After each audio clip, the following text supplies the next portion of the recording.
Friends, thank you for being here today. The American dream is crumbling. What if I told you the loudest alarm isn't coming from Wall Street analysts in bespoke suits, but from the cavernous, concrete floored aisles of a big box retail store? And what if that single store, once a symbol of prosperity, is now the clearest signal that the entire economic engine is seizing up? We're talking about Home Depot, the $400 billion empire built as a monument to American self reliance. For decades, it has long been more than just a hardware supplier. It was a cultural institution, a tangible representation of the belief that with a hammer, a little paint, and sheer willpower, any American could build a better life for themselves. It was the cathedral of the do it yourself ethos that defined a generation. But that cathedral is developing cracks. In recent months, sales have plummeted, and tens of billions of dollars in stock market value have evaporated, sending a shockwave through the economy. This is not a simple market correction. It is a profound signal of a deeper malaise. The executive leadership at Home Depot, the very individuals with their fingers on the pulse of American household spending, are sounding a desperate distress signal. Home Depot's chief executive officer, Ted Decker, has explicitly warned of an economic freefall. His cautionary statements regarding ongoing pressure on large remodeling projects and uncertain macroeconomic conditions are not the sanitized jargon of a quarterly earnings call. They are a stark admission that the American consumer, the engine of the global economy, is stalling. When the nation's largest home improvement retailer admits its customers are abandoning projects, it signals a tremendous slowdown in the broader economy, a sign that the foundation of the American dream is no longer just cracked, but fundamentally broken. To understand the precipice on which we now stand, we must first look back to the recent past, a period of unprecedented paradox that began in 2020. When the world shut down, a strange and frantic energy was redirected inward. Millions of Americans locked inside their homes began to see not a sanctuary, but a prison of imperfections. The peeling paint, the loose cabinet hinge, the outdated bathroom, these small flaws became magnified, and home renovation transformed into a national obsession, a psychological remedy for a world consumed by uncertainty. This was not a minor uptick in hobbyist activity. It was a full blown economic boom. In a single year, Americans spent over $500 billion on repairs, renovations, and gardening. This tidal wave of spending lifted all boats in the home improvement sector. Home Depot and its primary competitor, Lowe's, saw their revenues surge by an astonishing 20%, a figure that retailers in any other sector could only dream of. The scenes from that time were surreal. Lines of masked customers wrapped around store buildings, and lumber aisles were picked clean as if by locusts. The home, once just a place to live, had become the entire world. But this frantic boom, celebrated at the time as a sign of economic resilience, was a fever dream. And within it, the first cracks of the coming collapse began to appear, small and unnoticed. The very materials of the dream became prohibitively expensive. The global supply chain, choked by lockdowns and demand, sputtered and seized. Lumber prices, the most basic component of American construction, quadrupled. A single sheet of plywood that cost $15 before the pandemic suddenly commanded a price of $60 or more.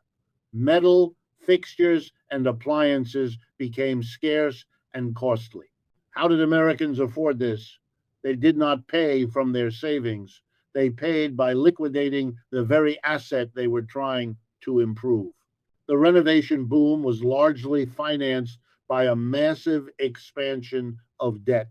Consumers, flush with temporary stimulus cash and historically low interest rates, were encouraged to take out home equity lines of credit, or HELOCs, effectively turning their houses into ATMs. This decision, sensible to millions at the time, was the foundation of the crisis as consumers leveraged their single greatest asset to fund discretionary upgrades. United States household debt surpassed a staggering $17 trillion. A few loan analysts warned that you cannot build a new dream on the foundation of old debt, but in the euphoria of the boom, their voices were drowned out. You see, that pandemic boom was a house of cards built on an unstable foundation. And the perfect storm that would bring it down didn't arrive as a single event, but as a series of compounding, crushing macroeconomic pressures. First came the insidious creep of inflation, which quickly escalated into a full blown price storm. This was not just the general inflation seen at the gas pump or grocery store, it was a targeted assault on the home improvement sector. Compounding the post pandemic supply chain chaos, a series of new tariffs were levied on essential imported construction goods. Suddenly, kitchen cabinets, bathroom vanities, and even upholstered furniture, the very big ticket items that drive retail profit, were slapped with tariffs as high as 25%. This was not a minor increase to be absorbed by the retailer. It was a cost passed directly to the consumer, turning the dream of a new kitchen into a financial impossibility. Second, and far more devastating, was the interest rate trap. In its quest to combat the very inflation it had helped create, the Federal Reserve began aggressively raising interest rates. This act, intended to cool the economy, effectively pulled the rug out from under the American homeowner. The flexible financing that had funded the boom became a trap. Those variable rate HELOCs taken out when rates were near zero suddenly saw their monthly payments skyrocket. Worse, the cost of new debt became catastrophic. Mortgage rates, which had dipped below 3% during the pandemic, soared to hover near 7%, more than doubling the cost of financing a home. The numbers are stark. Consider a modest $400,000 home. At a 3% interest rate, the monthly principal and interest payment would be approximately $1,349. At a 7% rate, that same mortgage payment jumps to $2,128. This is an increase of nearly $800 every single month, or over $9,600 per year. This single change devastated affordability, grinding the housing market to a halt and locking millions of potential buyers out of the market entirely. Third, this macroeconomic storm collided with a consumer who was already drowning. The $17 trillion household debt figure was not an abstract statistic, it was a daily reality. Consumers were and are using credit not to upgrade their lives, but simply to survive. Data from the Federal Reserve paints a chilling portrait of this precarity. 30% of all Americans do not have $400 in savings to cover a simple emergency, like a car repair or a medical bill. They would be forced to borrow, sell something, or simply not pay. Even more troubling, this metric has remained devastatingly flat since 2022, indicating a complete lack of upward financial mobility for the most vulnerable third of the nation. The consumer buffer is gone. This toxic combination of targeted inflation, high interest rates, and record high personal debt created a pincer movement specifically targeting the American middle class. This demographic, the traditional engine of the economy and the core customer base for Home Depot, found itself squeezed from all sides. The psychological shift was as swift as it was brutal. The national mindset pivoted from growth to defense. The desire for a new patio or a finished basement was replaced by the fear of a job loss. As one consumer succinctly put it, I don't buy paint, I buy food. This sentiment captures the new reality. When the middle class stops spending on dreams and starts spending only on survival, brands like Home Depot are the first casualties. As these pressures mounted, a strange and dysfunctional phenomenon emerged in the housing market, one that defied traditional economic logic. Even as demand plummeted and affordability evaporated, home prices did not crash. In fact, in many areas, they remained stubbornly, artificially high. And the reason for this, it's what economists are calling the golden handcuff effect. This term describes the paralyzing lock-in experienced by millions of existing homeowners who had refinanced or purchased homes during the pandemic, securing once in a lifetime mortgage rates below 3%, some as low as 2.8%. Fast forward to today, with prevailing rates near 7%, and these homeowners are effectively handcuffed to their properties. The math is simple and brutal. Why would any sane person voluntarily give up a sub 3% mortgage only to buy a new home, even a smaller one, at a rate more than double what they currently pay? This logical decision, made by millions of individuals, has created a vicious cycle that has frozen the entire real estate market. Because these homeowners refuse to sell, the housing supply or inventory remains near historic lows. This severe constraint chokes off the market's natural flow.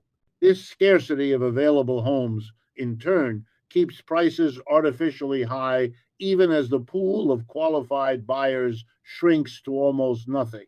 The market is caught in a state of suspended animation, a dysfunctional equilibrium where nothing moves.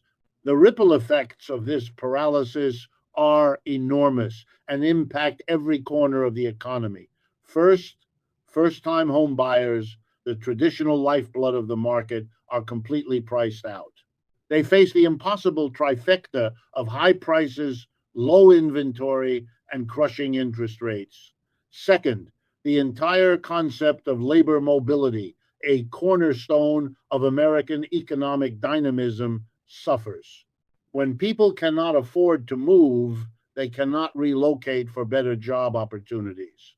A software engineer in Ohio cannot take a better paying job in Texas. A growing family cannot move to a better school district. The entire economy becomes less efficient as human capital is trapped in place by mortgage rates. And perhaps most relevant to Home Depot's crisis, even those handcuffed homeowners are not renovating. One might assume that a family trapped in their current home would be more likely to invest in upgrades, but they are subject to the same pressures as everyone else. They too are facing the high material costs we just discussed. They too are worried about job security and the uncertain macroeconomic conditions mentioned by Ted Decker. They are hoarding cash, paying down variable rate debt, and shifting, like the rest of the nation, into a defensive posture. They are not upgrading. They are just making it last. And this crisis at Home Depot, it's not an isolated incident. It is the epicenter of a contagion that is spreading across the entire housing and construction sector. And the data provides undeniable proof of the free fall. The empty store effect is no longer an anecdote, it is a statistical reality. The slide began quietly in 2022. Home Depot's astronomical sales growth, once over 20%, slowed to a mere 2% and then flatlined. More telling than sales was the collapse of intent.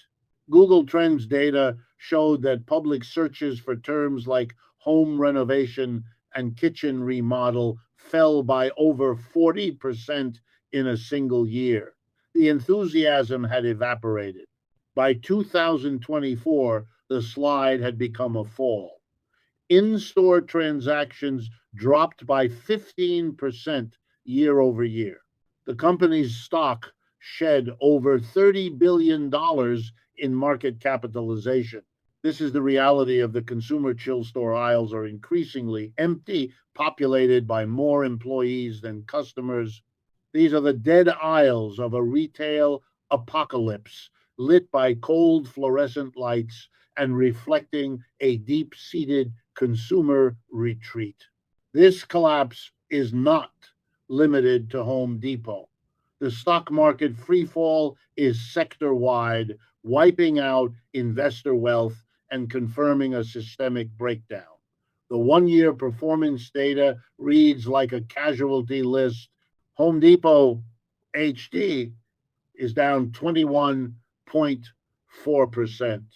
Lennar Corporation, LAR, one of the nation's largest home builders, is down a catastrophic 35.13%. DR Horton, DHI, is down 22.51%. Pulte Group, PHM, is down 23.3%. Toll Brothers, Toll, a builder of luxury homes, is down 26.66%. Even Home Depot's rival Lowe's, while faring better, is still down 2.91%. These are not small fluctuations. This is a sector-wide collapse. This systemic risk has fundamentally altered the investment landscape. For the fix and flip investor, a staple of reality television, the business model is simply broken. The return on investment, ROI, for renovations has diminished to the vanishing point. With high material and labor costs, remodeling data shows that many major projects, like a kitchen upgrade, now return less than 70 cents on the dollar in home value. The risk of buying a property, investing in its renovation, and failing to sell it in a frozen market is now too great to bear. For long-term buy and hold investors or landlords, the situation is more complex. While the affordability crisis may increase demand for rental properties, these investors face new dangers. They must stress test their portfolios against the very real possibility of rising vacancies or tenants who can no longer afford to pay rent. For the average homeowner, the calculus is simplest of all. The priority has definitively shifted from discretionary upgrades to essential maintenance. The new kitchen must wait. Fixing the leaky roof before it causes structural damage is the new anxious priority. And we have to be clear, this slowdown isn't just contained within the four walls of a Home Depot, it's a powerful domino effect that is toppling an entire ecosystem piece by painful piece. For every empty dead aisle in a Home Depot, there's a small independent lumber mill in Oregon that just lost its biggest contract. There's a family-owned flooring installer in Georgia whose phone has abruptly stopped ringing. There's a local paint manufacturer, a kitchen cabinet workshop, a trucking company, all of whom built their business models on the assumption of perpetual growth, and all of whom are now facing a catastrophic drop in demand. This is the intricate, invisible supply chain of the American dream, and it was running red hot on the fuel of cheap debt. Now, that fuel is gone, and the entire engine is seizing up. We're talking about hundreds of thousands of subcontractors, independent painters, plumbers, and electricians who built their entire livelihoods around the home renovation boom. They are now reporting that customers aren't just postponing projects by a few months, they are canceling binding contracts en masse. This isn't just a corporate correction we're seeing on a stock ticker. This is a Main Street small business crisis, and it's happening right now. This, of course, leads to the next inevitable and most devastating consequence, the human cost. When a company like Home Depot, an employer of nearly 500,000 people, reports a 15% drop in transactions, that isn't an abstract number for an annual report. It is a direct precursor to sharply reduced hours, to system wide hiring freezes, and ultimately to mass layoffs. Those employees, the very people in the orange aprons who once represented helpful, can do expertise, are now the first ones to feel the squeeze. And this is where the crisis becomes a terrifying feedback loop. An employee who is worried about their job or who has just seen their hours cut in half is certainly not going to be taking out a home equity loan to remodel their bathroom. That employee is now going to be hoarding every dollar they have. They are cutting subscriptions, canceling gym memberships, and, as one commenter wrote online, driving the oldest car I've ever owned and just praying it holds on. The consumer crisis and the labor crisis are not two separate issues. They are the same story, a snake eating its own tail. But perhaps even more profound than the financial or labor impact is the collapse of the brand's core promise. For decades, Home Depot's slogan was, "You can do it, we can help." It was a brilliant, concise message of empowerment. It sold the belief that you, the average person, could build your own equity, your own beautiful space. But that promise was always contingent on an economy that worked, on the availability of credit, and on the idea that the home was a one-way investment. Now, that entire promise feels like a cruel joke. "You can do it" has been replaced with the stark reality of "you can't possibly afford it."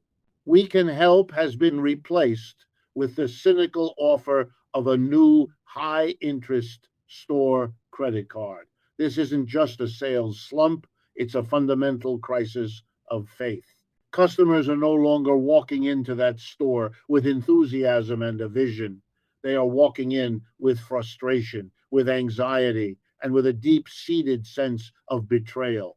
They feel that the very system they were told to believe in, invest in your home, and it will pay you back, has failed them completely. The house, the supposed cornerstone of American wealth, is no longer a safe haven. It's a money pit. It's a trap. It's a burden. This collective psychological disillusionment is the tinder that ignites the cultural firestorm to come. What's happening here is that this economic unraveling is forcing something deeper than just a recession.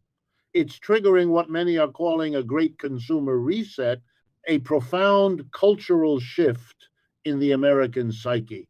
This is not just a passive response to hardship, it is an active rebellion against the very system that created the crisis.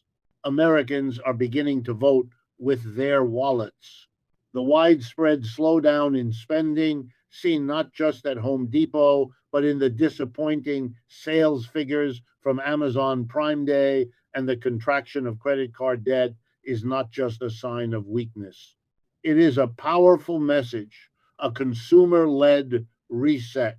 By consciously choosing essentials over non essentials, the public is sending a clear signal to the economy: we will not participate in this high price, high debt system. We demand lower prices, and until we get them, we will not buy. This economic vote is accompanied by what can only be described as a great consumer detox. The decline is a spiritual retreat from the hollow promises of decades of consumerism. Americans burdened by debt and anxiety are no longer looking for happiness in a new coat of paint or a granite countertop. They are fixing themselves, not their homes. The old mantra of make it better has been replaced by the new sober reality of make it last. This is a retreat from the endless cycle of upgrading and a return to the values of durability and preservation. In the place of consumerism, a new ethos of self sufficiency and simple living is rising. This is the quiet revival of skills our grandparents knew well. Small gardens are reappearing in suburban backyards. People are baking their own bread, mending old clothes, and learning to repair broken appliances. The do it yourself spirit, once co opted by retail giants as a pathway to consumption, is reverting to its original meaning genuine self reliance, and, most importantly, freedom from the debt fueled marketplace. This is a lifestyle defined as less but more meaningful. It is a conscious questioning of the consumer hamster wheel, asking, how much do I really need to live well? So, in the end, the fall of Home Depot isn't just a business story. It's not just about tariffs or interest rates. It is the story of a collapse of trust. The core of the crisis is a complete breakdown of confidence in the financial future, confidence in the stability of the economy, and confidence in the American dream itself. The home, for decades, the ultimate symbol of security and wealth creation, has inverted. For millions, it is no longer a source of pride, but a source of profound anxiety, a financial trap that suffocates them with debt and worry. In the ashes of this old dream, a new one is being written. The American dream is being redefined, not by marketers or politicians, but by the quiet actions of millions of households. Success is no longer being measured by the size of one's house or the number of cars in the garage. The new American dream is being measured by peace of mind. It is defined by the ability to live without the crushing weight of debt. It is the dream of resilience, of community, and of owning one's time and one's skills rather than just one's things. The collapse of the consumer economy, symbolized by the empty aisles of Home Depot, is not just an end. It is the painful, necessary beginning of a more sober, more sustainable, and more authentic America.